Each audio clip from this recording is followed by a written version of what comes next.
These explosives I made will bring the whole place down, as long as we place enough of them. 6 explosive charges? How did you even make those? In my bathtub like everybody else. Now take your charges, Strange, and be careful. These things ain't cheap. Justice, grab a couple of D-cups. D-bombs. Damn it, here's your badonka bombs. Justice rolled her eyes at Vincent and took her explosives. The interaction made Strange think of Claudette and how she would have reacted to that. She probably would have giggled and blushed. Maybe betray him a little bit. I wonder where she is now. Oh yeah, dead. The Meinshaft was abandoned, but Justice lit their way with a torch. Although every jagged stone that covered the walls looked relatively the same, they were constantly moving downwards, like the quality of an overdone radio play. Are you sure you know where you're going? Of course I know where I'm going. I used to spend every day and every night here. Do you have any idea how much coal dust is in my lungs? I've got like 3 years left tops. Strange struggled to keep up with Justice. His crippling fear of the dark always made him wet himself, and he was getting a little moist. Strange, why are you lagging behind? Keep up. Now listen, spurs on your boots are very shiny when the light catches them, and it's very distracting. It makes it hard for me to do my damn job. You're saying the way I dress affects your work performance? Strange, your pants are fully off. Well, I'll be damned. No wonder it's been so drafty around my nethers. As they talked, they walked, and as they walked, they talked. A faint buzzing could be heard far above them. Hey, problem here. Just a reminder, the chip truck right there, so we'll be extending lunch to the rest of the day. And Strange had a mild panic attack, thinking it was bees. But as they neared closer and closer to their first destination, they could make out the undeniable sound of a voice echoing through the mines. Hey there, just Metron, picking up that PA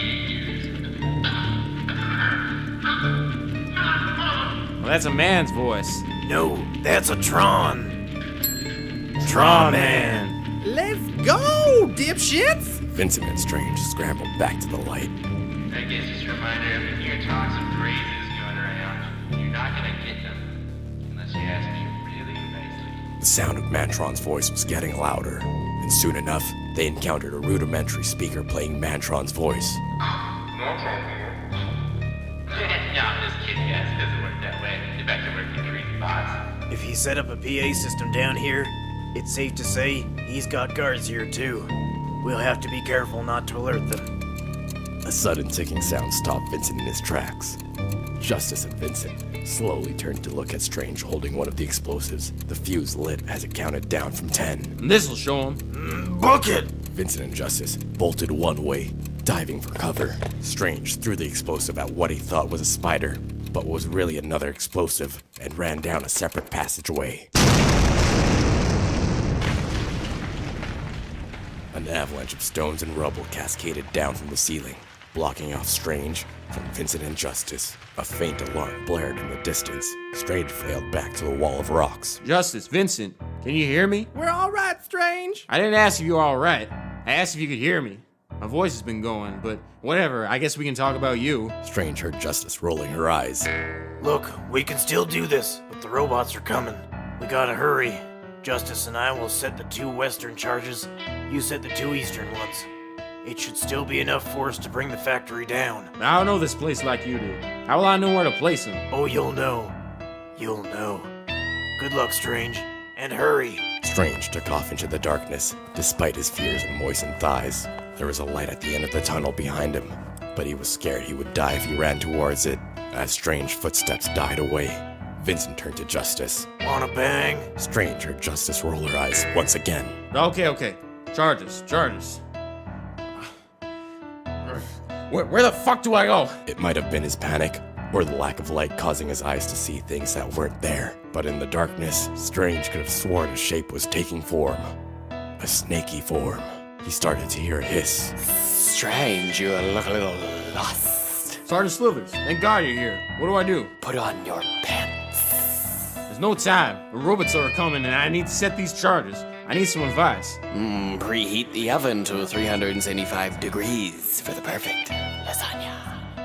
Well, that's incredibly useful and I'm gonna write that down for later. But I mean right now. What do I do? Listen, your best robo buddies will show you the way. Sneaks. What? Are they down here? Slithers started to fade. Wait, no. Come back, Slithers. But it was too late. Strange sighed and continued onward, more puzzled than a jigsaw. He listened to the smooth, comforting tones of Mantron's voice over the PA.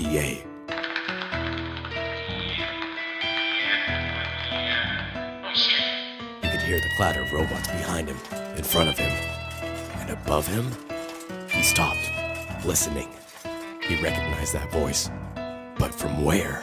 What did you have for lunch? A bolt salad? Of course, it was H4N5. Strange set the first charge on the ceiling and continued onwards. He knew what to listen for now. Several different robot voices could be heard right above him, but he was only listening for one. Soon enough, he heard it. I swear on my circuits I was hit by a bolt of lightning on my way to work today. Relieved, Strange set his second charge. All he had to do was wait for Vincent and Justice to place their charges, and Vincent would remotely detonate them. Strange headed deeper into the cavern, knowing he was moments away from entering the factory. All that was left to do was take care of Mantron and the future train.